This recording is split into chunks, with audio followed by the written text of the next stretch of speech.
बंधु माने श्रावण मासटी भक्ति मर्यादा एवं एक पवित्र मास होइथाए। श्रावणर संपूर्ण मासटी रे भगवान भोलानाथ अत्यंत प्रसन्न मुद्रारे रहिथांती।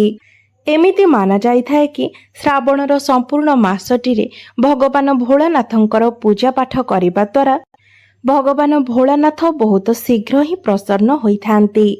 एही श्रावण मासटी भगवान भोलानाथंकर अत्यंत प्रिय मास होइथाए एवं एहार अनेक गुड़िए पौराणिक कथा एवं अनेक धार्मिक मान्यता मध्य रहिछि। सेथिपाई श्रावण मासरे जो माने श्रावण व्रत करिथांती सेमाने किछि नियम गुड़िकर मध्य पालन करिथांती। तेबे बंधु माने आजिर एही भिडियोटी बहुत सुंदर विषय वस्तु उपरे आधारित अटे। सेथिपाई एही भिडियोटी को निजर फायदा पाई आपण शेष पर्यंत निश्चय देखंतु एवं जदि आपण माने भगवान शिवंकर परम भक्त होइथांती, भगवान शिवं को विश्वास एवं भक्ति करुथांती, तेबे भिडियोटी को लाइक करी चैनल टी को सब्सक्राइब करि दियंतु एवं कमेंट बॉक्स रे हर हर महादेव निश्चय लिखंतु। बंधु माने आपण माने जानती जे पौराणिक कथा अनुसारे आमर समुद्र मंथन होइथिला एवं एही समुद्र मंथन श्रावण मासरे होइथिला। तो एही श्रावण मासरे माँ लक्ष्मीकर मध्य उत्पन्न होइथिला एवं आपण माने जानती जे माँ लक्ष्मी को धनर देवी बोली कुहा जाइथाए। एही श्रावण मासरे भगवान भोलानाथ भूलोक को आसीथांती एवं जो मानक गृहरे भगवान शिव शंकरंकर पूजा करा जाइथाए, श्रावण मासर व्रत पालन करा जाइथाए, सेही घर को भगवान शिवंकर आगमन होइथाए। एही मासरे भगवान श्री विष्णु जोग निद्रारे चली जाइथांती एवं सृष्टिर संपूर्ण कार्यभार भगवान भोला शंकरंक उपरे रहिथाए। तेबे आजिर एही भिडियो रे आमे माने जानिबा श्रावण मासरे केउ वृक्षरे आपण दुई जोड़ा सबुज चूड़ी बांधिबा द्वारा आपणकर समस्त मनोस्कामना शीघ्र पूर्ण होइथाए। एहा सहित आपणकर आगामी समय सुखरे कटिबा सहित जीवनर समस्त समस्या मध्य दूर होई जाइथाए। बंधु माने भगवान भोला शंकरंकु तीनोटी गछ अत्यंत प्रिय होइथाए एवं एही तीनोटी गछ को पूजा करिबा आपणको भगवान भोला शंकरंकु पूजा करिबा सह समान फल प्राप्ति होइथाए।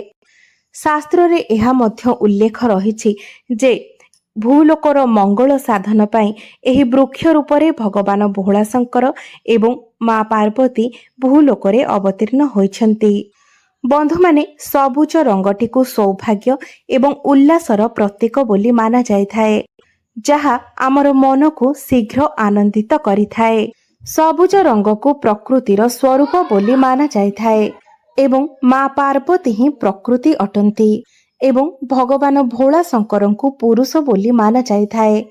श्रावण मासरे भगवान शिव शंकरंकु चढ़ा जाउथिबा बेलपत्र दुब एवं भांग ए सबु किछि सबुज रंगर होइथाए। भगवान भोला शंकर सबुज रंग द्वारा अति शीघ्र ही प्रसन्न होई जाइथांती। श्रावण मासरे जेउ नारी सबुज रंगर चूड़ी पिंधि थांती, सबुज रंगर वस्त्र धारण करिथांती, सेही नारी को अखंड सौभाग्य प्राप्ति होइथाए। सेथिपाई कुहा जाइथाए कि सधवा नारी माने एही श्रावण मासरे सबुज रंगर वस्त्र एवं सबुज रंगर चूड़ी धारण करिबा उचित। विशेष करी जो माने श्रावण व्रत करिथांती, सोमवारर व्रत पालन करिथांती, से माने विशेष करी सबुज रंगर वस्त्र धारण करिबा उचित। आपण माने केबे भी लाल रंग किंबा कला रंग एवं धला रंगर वस्त्र धारण करंतु नाही। एही रंग गुड़िक द्वारा महादेव क्रोधित होई जाइथांती।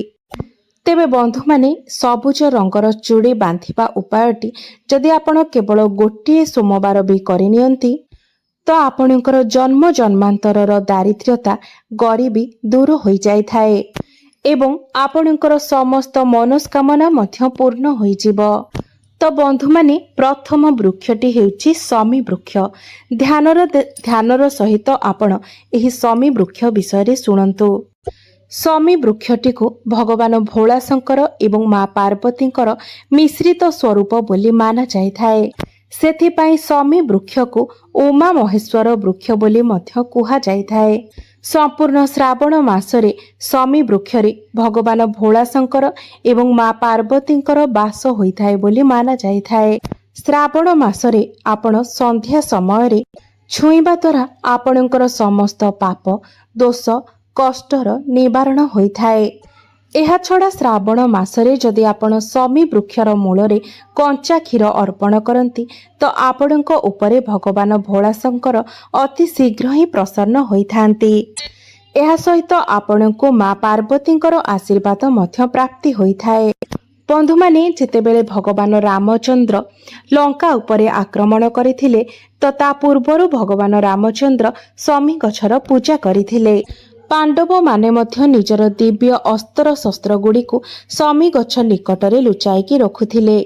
ଯେଉଁ ଗୃହରେ ଶମୀ ବୃକ୍ଷ ରହିଥାଏ ସେହି ଗୃହର ଅନେକ କଲ୍ୟାଣ ସାଧିତ ହୋଇଥାଏ ଏବଂ ସେହି ଗୃହରେ ସମସ୍ତ ପ୍ରକାରର ଭୌତିକ ସୁଖର ମଧ୍ୟ ବାସ ହୋଇଥାଏ। ତେବେ ଶ୍ରାବଣ ମାସର କୌଣସି ବି ଏକ ସୋମବାର ଦିନ ଆପଣ ଉମା ମହେଶ୍ୱରଙ୍କର ଧ୍ୟାନ କରି ଶମୀ ଗଛରେ 2 ଯୋଡ଼ା ସବୁଜ ରଙ୍ଗର ଚୁଡ଼ି ବାନ୍ଧି ଦିଅନ୍ତୁ ଏବଂ ସବୁଜ ରଙ୍ଗର ରିବନ ମଧ୍ୟ ବାନ୍ଧି ଦିଅନ୍ତୁ। ଏବଂ ଯଦି ଆପଣଙ୍କ ପାଖରେ କୌଣସି ବି ସବୁଜ ରଙ୍ଗର ଶୃଙ୍ଗାର ଦ୍ରବ୍ୟ ଥାଏ ତେବେ ତାହାକୁ ମଧ୍ୟ ଆପଣ ଶମୀ ଗଛ ମୂଳରେ ଭେଟ କରନ୍ତୁ। ଏହି ଉପାୟ ପାଳନ କରିବା ଦ୍ୱାରା ଆପଣଙ୍କର ସମସ୍ତ ପ୍ରକାରର ମନସ୍କାମନା ପୂର୍ଣ୍ଣ ହୋଇଥାଏ। ସମ୍ପୂର୍ଣ୍ଣ ଶ୍ରାବଣ ମାସରେ ଯଦି ଶମୀ ଗଛର ପତ୍ରକୁ ଆପଣ ଭଗବାନ ଭୋଳାଶଙ୍କରଙ୍କୁ ଅର୍ପଣ କରନ୍ତି ତେବେ ଆପଣଙ୍କୁ ମା ଲକ୍ଷ୍ମୀଙ୍କର ମଧ୍ୟ କୃପା ପ୍ରାପ୍ତି ହୋଇଥାଏ। ଆପଣଙ୍କର ଯଦି ଧନଜନିତ ସମସ୍ୟା ଲାଗି ରହୁଥାଏ ତେବେ ତାହା ଦୂର ହୋଇଯାଇଥାଏ। ଆପଣଙ୍କ ଗୃହ ସର୍ବଦା ଧନ ଧାନ୍ୟରେ ଭରି ହୋଇ ରହିଥାଏ। ଜୀବନରୁ ସମସ୍ତ ସମସ୍ୟା ଦୂର ହେବା ସହିତ ଆପଣଙ୍କୁ ଭୌତିକ ସୁଖର ମଧ୍ୟ ପ୍ରାପ୍ତି ହୋଇଥାଏ। ଦ୍ୱିତୀୟ ଗଛଟି ହେଉଛି ଦୁଦୁରା ଗଛ। ଦୁଦୁରା ଗଛଟି ଭଗବାନ ଶିବ ଶଙ୍କରଙ୍କର ଉଗ୍ର ରୂପ କାଳ ଭୈରବଙ୍କର ଅଂଶରୁ ଉତ୍ପତ୍ତି ହୋଇଅଛି। ଏମିତି ମାନ୍ୟତା ରହିଛି ଯେ ଯଦି ଆପଣ ଶିବଲିଙ୍ଗରେ ଦୁଦୁରା ଫୁଲ ଫଳ ଏବଂ ପତ୍ରକୁ ଅର୍ପଣ କରନ୍ତି ତ ଆପଣଙ୍କର କୁଣ୍ଡଳୀରେ ରାହୁ କେତୁ ଏବଂ ଶନିଙ୍କର ଦଶା ସମାପ୍ତ ହୋଇଥାଏ। ପାପ ଗ୍ରହମାନଙ୍କର କୁପ୍ରଭାବ ସମାପ୍ତ ହୋଇଯାଇଥାଏ। ତ ଶ୍ରାବଣ ମାସର କୌଣସି ବି ସୋମବାର ଦିନ ଯଦି ଆପଣ ଦୁଦୁରା ଗଛରେ 2 ଯୋଡ଼ା ସବୁଜ ରଙ୍ଗର ଚୁଡ଼ି ବାନ୍ଧି ଦିଅନ୍ତି ତ ଆପଣଙ୍କୁ ଶତ୍ରୁ କଷ୍ଟରୁ ଶତ୍ରୁ ପୀଡ଼ାରୁ ମୁକ୍ତି ମିଳିଥାଏ ଏବଂ ଆପଣଙ୍କର ଶତ୍ରୁମାନଙ୍କର ସର୍ବନାଶ ହୋଇଥାଏ। ଶ୍ରାବଣ ମାସର କୌଣସି ବି ଶନିବାର ଦିନ ଯଦି ଆପଣ କାଳ ଭୈରବଙ୍କର ଧ୍ୟାନ କରି ଦୁଦୁରା ଗଛରେ 2 ଯୋଡ଼ା ସବୁଜ ରଙ୍ଗର ଚୁଡ଼ି ବାନ୍ଧନ୍ତି ତେବେ ଆପଣଙ୍କ ଘରୁ ଭୂତ ପ୍ରେତର ସମସ୍ୟା ଦୂର ହୋଇଯାଇଥାଏ।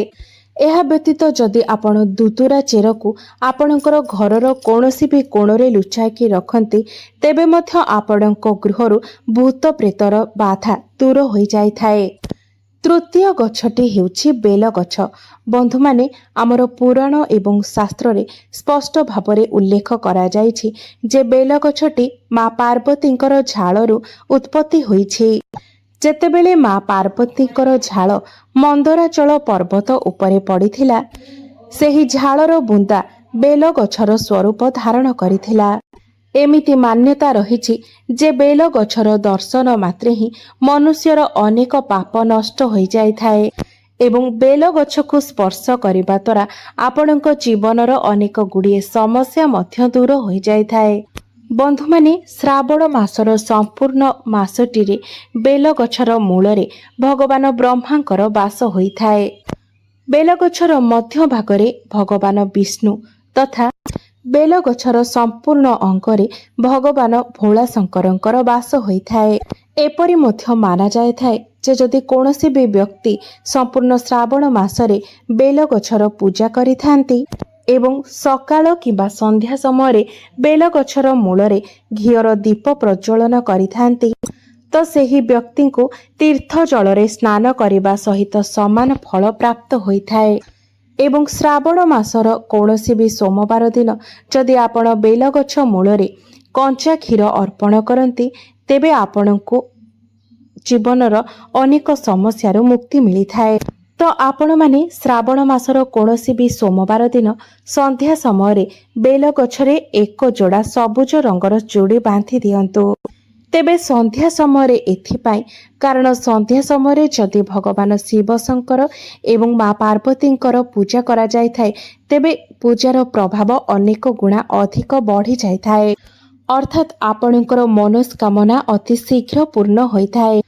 ତ ସନ୍ଧ୍ୟା ସମୟରେ ଆପଣ ବେଲଗଛ ମୂଳରେ ଏକ ଘିଅର ଦୀପ ପ୍ରଜ୍ୱଳନ କରି ତାପରେ ବେଲଗଛରେ ଏକ ଯୋଡ଼ା ସବୁଜ ରଙ୍ଗର ଚୁଡ଼ି ବାନ୍ଧି ଦିଅନ୍ତୁ। ଦେଖିବେ ବହୁତ ଶୀଘ୍ର ହିଁ ଆପଣଙ୍କର ମନସ୍କାମନା ପୂର୍ଣ୍ଣ ହୋଇଯିବ। ଏବଂ ଶ୍ରାବଣ ମାସରେ ଯେତେବେଳେ ଆପଣ ପ୍ରଭୁ ଭୋଳାଶଙ୍କରଙ୍କୁ ବେଲପତ୍ର ଅର୍ପଣ କରୁଛନ୍ତି କମ୍ ସେ କମ୍ 5ଟି ପତ୍ରକୁ ସମ୍ପୂର୍ଣ୍ଣ ଭାବରେ ପରିଷ୍କାର କରି ଧଳା ଚନ୍ଦନରେ ସେହି ପତ୍ର ଉପରେ ଶ୍ରୀରାମ ଲେଖି ସେହି ପତ୍ରକୁ ଭଗବାନ ଭୋଳାଶଙ୍କରଙ୍କୁ ଅର୍ପଣ କରନ୍ତୁ। ଏପରି କରିବା ଦ୍ୱାରା ଅତି ଶୀଘ୍ର ଆପଣଙ୍କ ଉପରେ ଭଗବାନ ଭୋଳାଶଙ୍କର ପ୍ରସନ୍ନ ହୋଇଥାନ୍ତି। ତ ବନ୍ଧୁମାନେ ଶ୍ରାବଣ ମାସରେ ଏହି 3ଟି ବୃକ୍ଷ ମଧ୍ୟରୁ କୌଣସି ବି ଗୋଟିଏ ବୃକ୍ଷରେ ଆପଣ ବାନ୍ଧି ଦିଅନ୍ତୁ ଏକ ଯୋଡ଼ା ସବୁଜ ରଙ୍ଗର ଚୁଡ଼ି। ଅତି ଶୀଘ୍ର ହିଁ ଆପଣଙ୍କର ମନସ୍କାମନା ପୂର୍ଣ୍ଣ ହୋଇଯିବ ଏବଂ ଆପଣଙ୍କୁ ଭଗବାନ ଶିବ ଶଙ୍କରଙ୍କର ବିଶେଷ କୃପା ମଧ୍ୟ ପ୍ରାପ୍ତି ହେବ। ତେବେ ବନ୍ଧୁମାନେ ମୋର ଏହି ଭିଡ଼ିଓଟି ଯଦି ଆପଣମାନଙ୍କୁ ଭଲ ଲାଗିଥାଏ ତେବେ ଭିଡ଼ିଓଟିକୁ ଲାଇକ୍ କରି ଚ୍ୟାନେଲଟିକୁ ସବସ୍କ୍ରାଇବ୍ କରିଦେବେ ଏବଂ କମେଣ୍ଟ ବକ୍ସରେ ଭକ୍ତି ଏବଂ ଶ୍ରଦ୍ଧାର ସହିତ ହର ହର ମହାଦେବ ନିଶ୍ଚୟ ଲେଖିବେ।